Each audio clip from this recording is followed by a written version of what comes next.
Joy without the financial hangover. It's holiday spending tips.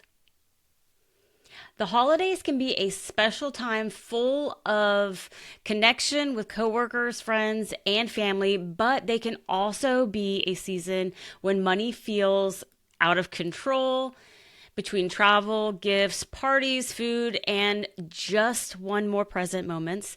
It's easy for the 2 months of spending to undo months and months of progress. For many military families, that pressure hits even harder with long travel distances, family expectations, and the feeling that memories have to come at a price tag. In this episode, I'm breaking down how to prepare for the holiday season in a way that keeps your financial goals front and center so that you can enjoy all of the celebrations going on without going into debt or starting the new year stressed out and behind. So here we go. Why the holidays hit our wallets so hard. So let's start with what is probably obvious, but maybe not. It's not one big expense that derails people's money. It's the combination of everything happening all at once over the holiday season, like holiday travel, gifts, food and groceries, extra driving, decorations, last minute events, things like extra childcare, uniform changes for the winter or your snivel gear, some people call it. PCS timing for some families are PCSing during the holidays between December and January. Everyone else is doing it. Spending pressure is another thing that you're up against. So it is a perfect spending storm packed into 60 days. And because the holidays feel special, many people loosen up their money habits during the time. I'm guilty of it myself. It's so tempting to think, but it's for Christmas, to justify spending way more than you have or more than you normally would spend.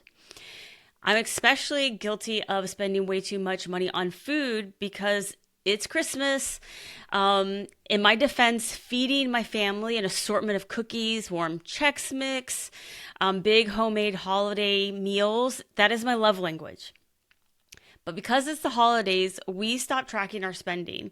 We throw out lists that we would normally use. We say things like, I just need to pick up a couple of more things. We swipe or we tap and we hope for the best. We say, it's fine, I'll figure it out later. But later eventually shows up, usually mid-January. Bills come due, and that's when regret and worry set in. It's like a pit in your stomach.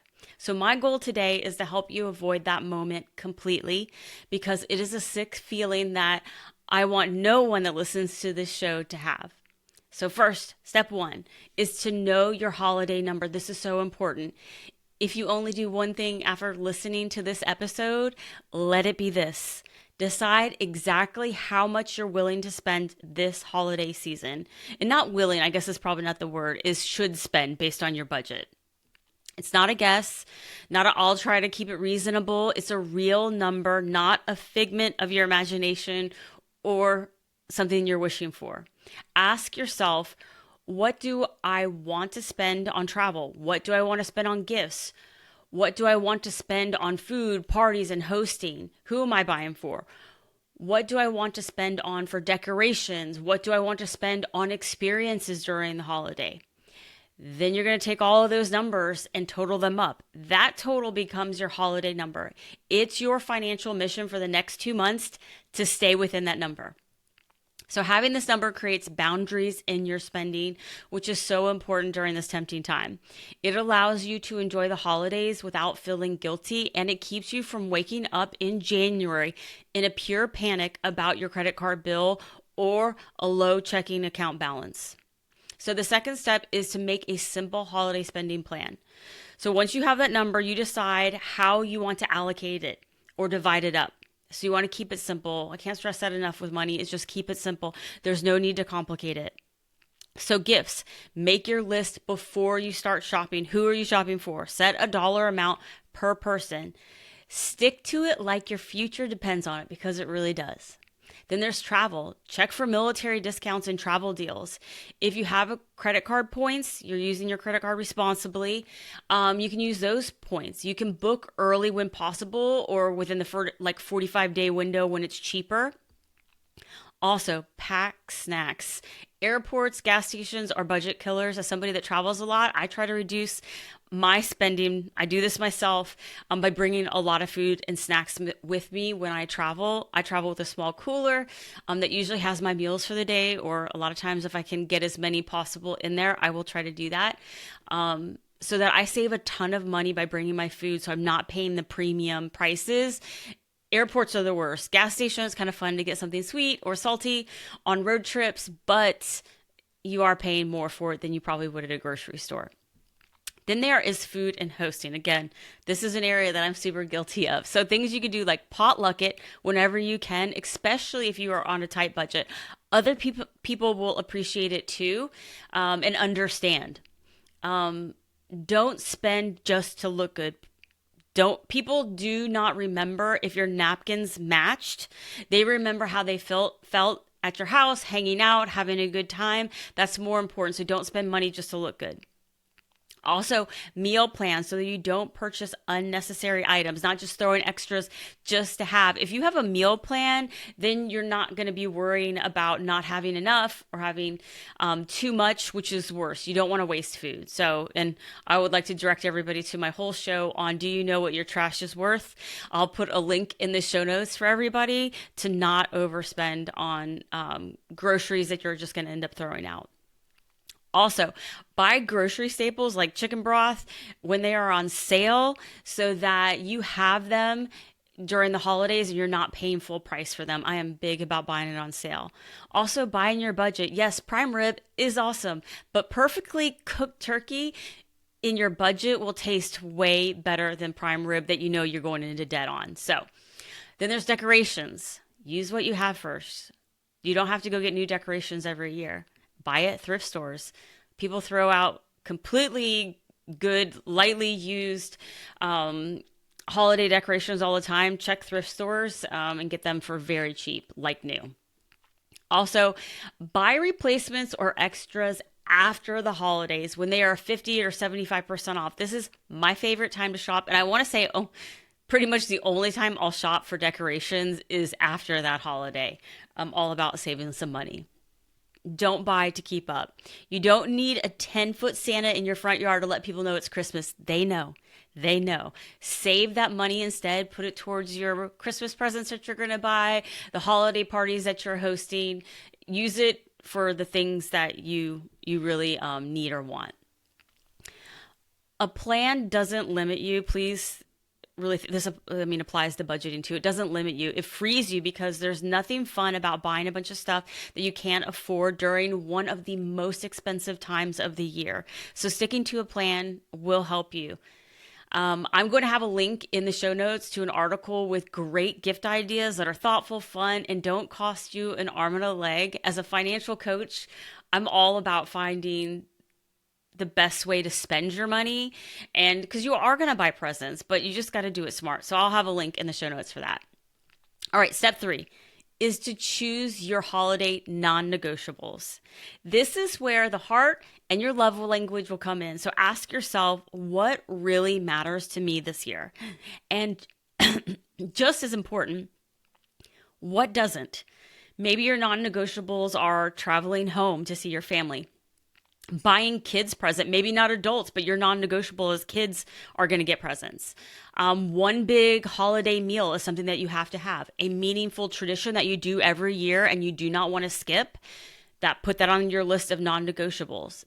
And then make a list of what you can skip. Is it fancy decorations? Is it that 10-foot Santa in your yard? Yes, you might be able to skip that. Matching pajamas. You don't have to have matching pajamas to have a good time with your family. And I'm going to follow that up with professional holiday photos. You don't have to have those to have a good time and to have a really memorable holiday season. Attending expensive events. Maybe that's, breakfast with Santa or a New Year's party. going to over the top gift exchanges, you can opt out. You can tell people it's not in your budget this year. Also, buying for every coworker and their brother.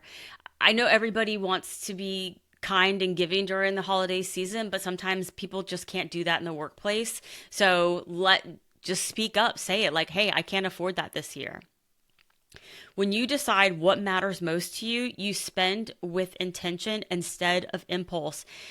And to be very clear, we want to avoid impulse spending during the season like the plague. So know what your non-negotiables are. That way you can spend money on those and let go of the things that really don't matter for you. It will really help your budget. All right, step 4 is to protect your January. Yes, please protect your January. I talk a lot on this show about saving for your 80-year-old self, for your future self, for your retirement. So think of your January self as just as important. They are somebody that you care about their future, and it's going to be here sooner than you realize. So I want to give you a couple of reminders to protect your January self. Is to do not pause your goals during the holiday season. Keep contributing to your emergency fund. Keep paying down your debt. Contribute to your TSP or your retirement accounts. Holiday spending doesn't replace your financial goals. The second thing I want to remind you of is to avoid buy now, pay later. Now, I want to be real careful here, not to go on a rant. But just know that I would love to go on one. Instead, I will direct you to the whole show and blog article I did on why people should not be using buy now, pay later. I cannot stress enough that the holiday stress and buy now, pay later are absolutely big trouble. They are a horrible combination. So the future payments will absolutely pile up quickly. So to be clear, do not, please do not use buy now, pay later for your Christmas and holiday spending and for your New Year's. Do not use buy now, pay later. If you didn't catch what I meant there, please do not use buy now, pay later. All right, number 3, use a holiday sinking fund for next year. This is really important. If you're finding that right now you're stressed out about how much you're going to spend on the holidays, you need to start saving. Even $50 a month all year long is a game changer for your holiday spending in the next year. You know Christmas is coming every year. You know New Year's, you know Thanksgiving is coming every year. So start saving January 1st so that your holiday season, your November, your December doesn't feel so overwhelming and expensive. Number 4 reminder is to track what you spend each week. Awareness is half the battle. Being mindful of how and what you're spending your money on and the amount that you're spending your money on. January should feel like a fresh start, not a financial recovery or a detox. All right. Now, when money is tight, you have to do some other things instead of spending all the money that you have in your account. So if this is a lean year for you financially, know that you're not alone. Don't worry about it. It's not forever. It's just for right now. You will be in a better position next year. But this year, you will need to get a little creative on how you're going to do the things that you want, those non-negotiables for the holiday season. So I want to give you some ideas of low-cost alternatives that can bring you and other people joy. So number 1, homemade gifts. Huge fan of this. I maybe wasn't when I was a teenager, but that was one of our family traditions growing up. And if it's really thoughtful, you remember it. I want to give a shout out to my editor, Steve, who gave me, it's not 100% handmade, but pretty much handmade, a really awesome gift. It was a fob for my keychain that has my podcast logo on it. So a sticker with a QR code that links to my podcast. So whenever I meet people and they want to know about my show, I can just hold up my fob and it's got the QR code that links them directly so they can start subscribing and downloading and listening to my show, which is such a cool and thoughtful gift for a podcaster. So Steve, I don't want everybody to steal your great gift idea, but that was an awesome one. That was very unique to what I do, and you could tell great thought went into it, so it meant a lot. Also, you could think about experience gifts. Maybe just going and paying the $5 and driving through and looking at Christmas lights, something like that, or a hike in January or something. You can think of an experience that you can give as a gift that you can do later the next year. You can volunteer as a family. That's a great experience and very memorable. You can do holiday movie nights, cookie exchange. Some people aren't a fan of this, but I'm a huge fan of people bringing out their A-game sweet treat recipe and letting you taste it, and you get to taste everybody's A-game recipe. So I'm all about, I guess, I'm all about food. I'm all about cookie exchanges, but also just people sharing really great recipes. Also, low-cost decorations. You'd be surprised how awesome fall leaves and pine cones from your yard look in a pretty bowl or a jar. So don't be afraid to make your own stuff. Also, Secret Santa. Instead of buying for everyone, maybe have your family draw names, and that way you're buying for one person or you're just buying for the kids, something like that. Also, use the free resources, things, events on base or in your local community. That's huge. If you need help, maybe getting a gift for your child, put your child's name on the giving tree at your local church or community center. That way that you can still give your child a gift, but get a little help with that. And the people that are giving to those trees truly want to make a difference in somebody's holiday experience. Also, sign up for a free turkey or a ham if you don't have the ability to pay for that in your budget this year. So one last thing I would like to mention is that your presence matters more than presents. Sometimes that gets forgotten in all the things, and just spending quality time with somebody can make all the difference and be more meaningful. So it's not all about what you give. Your time is valuable to people too. All right, so wrapping up holiday tips. The holidays should add joy to your life, not financial stress. With a little intention, a clear plan, and a whole lot of honesty about what really matters to you and what you can afford, can make this season more meaningful without throwing your goals completely out the window. So remember this, your holiday number gives you control, your plan gives you confidence during the holiday season with all the spending, and your non-negotiables really give you clarity in how you're going to make decisions. You can have a really awesome holiday season without sacrificing your financial stability, your goals, or your peace, which I think is really important to try to keep during the holidays. So it's not about buying more, it's about making smart financial decisions during the most tempting time to overspend. You deserve a holiday season that feels good now and in January.